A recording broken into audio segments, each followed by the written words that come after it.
పని వాళ్ళని అక్కడ పెట్టేశాడు. నాన్న ఇదిగో ఈ పొలలు నేను ఎత్తి మీద పెట్టుకో. కత్తి పట్టుకున్నాడు.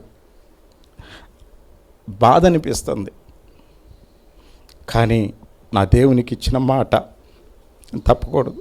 అది నా బిడ్డ విషయంలోనైనా సరే ఎట్టి పరిస్థితుల్లో వెనక్కి తిరగను నేను. కనీసం భార్యతో కూడా చెప్పలేదండి.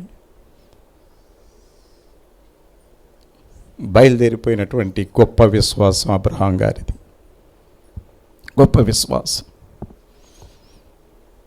అలా బయలుదేరి వెళుతూ ఉంటే వారిద్దరూ కూడి వెళ్ళుచుండగా ఇస్సాకు తన తండ్రి అయిన అబ్రహాముతో నా తండ్రి అని పిలిచెను. అందుకతడు ఏమి నా కుమారుడా అని అడిగాడు. అప్పుడతడు నిప్పును కట్టెలను ఉన్నవి గాని దహన బలికి గొర్రెపిల్ల ఏది? నాన్న, నిప్పులున్నాయి, కట్టెలున్నాయి, గొర్రెపిల్ల ఏది? ఒకసారి ఆలోచించండి. తండ్రి హృదయం బద్దలైపోదా?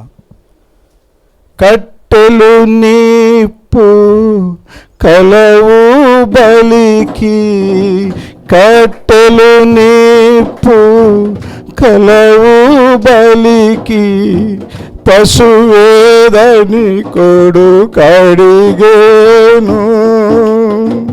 పశువును ప్రభువే చూచుకొనునని, పశువును ప్రభువే చూచుకొనునని పసివానితో సహా బలికేను.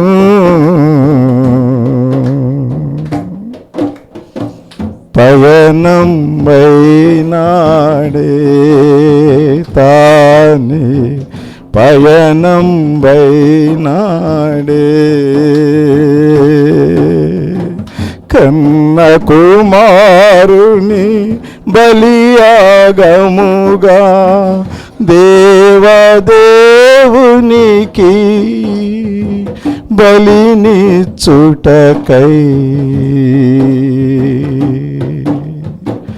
పయనం వైనాడే